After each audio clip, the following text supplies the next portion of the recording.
Nag-text daw si Chris Aquino kay Pangulong Duterte.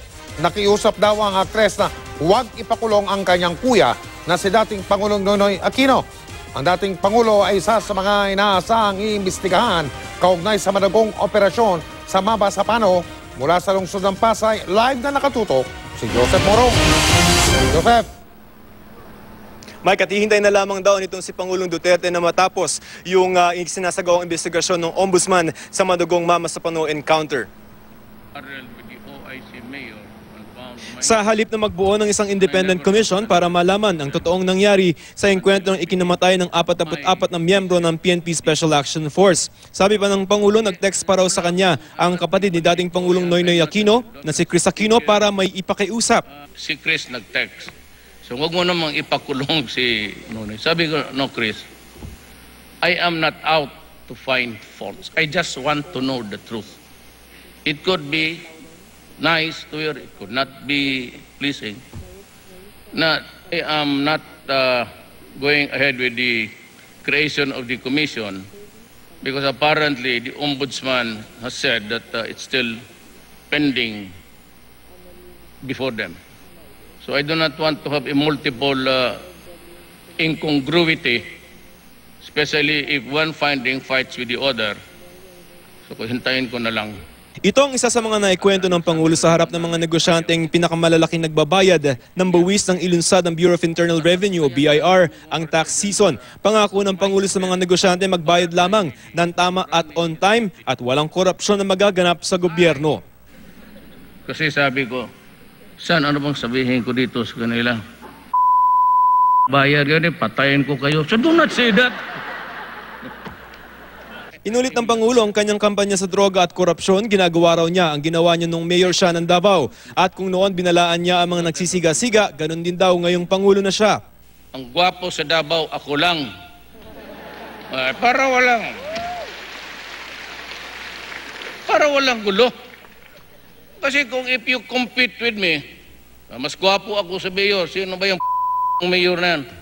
Eh marinig ko yan, matouch mo ang pride ko. Kasi ang pagkaalam ko talaga, gwapo ako. Sabi ng nanay ko eh. Naikwento rin niya sa mga negosyante na minsan daw ay sumakit ang kanyang puso kaya kinailangan niya magpatingin sa doktor. Galing na ako, na-late ako, pardon me, nag-AKG ako. It's not feeling well. Sabi ko, masakit man ang puso ko. Pagdating ni Dr. Del Rosario sa Cardinal Santos, dala-dala yung EKG niya. Sabi, wala man diferensya ang ano mo. Baka ano ka lang sa EKG. Pero nang kumpirmahin namin sa kanang kamay ng Pangulo na Special Assistant to the President Bongo kung totoo yun, sabi ni Go, nagbibiro lamang daw ang Pangulo. Hindi naman nagbibiro ang Pangulo nang tirahin niya ang kolumnista at dating senador na si Francisco Tatad na sabi ng Pangulo ay nagsulat sa kolum na pumunta raw ang Pangulo sa China para magpagamot sa sakit na cancer. Tingnan mo yung mga kolumnista.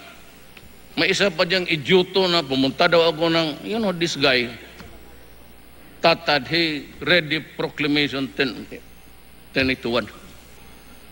Hindi na nahiya ang kapal ng muka niya. Then slowly he redeemed himself by writing, saying that I went to China. Totoo, napunta ako ng hospital. Nagpatuli ako. Sabihin mo sa kanya. Nabanggit din ng Pangulo na seryoso siya sa plano niyang paglinisin ng Pasig River ang tinatayang 400 na mga pulis na kinailangang i-retrain ng PNP. Naikwento rin ng Pangulo ang tungkol sa kanyang personal na buhay tulad ng sa anak niyang si Sebastian o Baste. Nasasaktan na raw siya kapag sinasabi ng mga apo niya na mas mahal nila ang kanilang mama kesa sa papa. Kaya nanawagan na raw ang Pangulo kay Baste sa pamamagitan ng media dahil kahit daw siya ay hindi niya alam kung nasaan ito.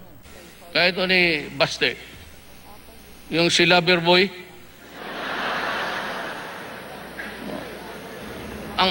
ayaw ko lang siraan, baka magalit. Ako ang some are making good, some inday. Mayor, pulong is by.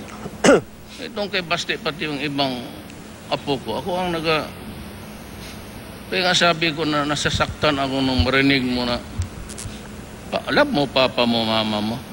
Mama lang. Yung anak ko si Baste, yung tatay, basta ka nasaan ka. Hindi ko naman talaga alam kung nasaan eh. I took advantage of the national coverage.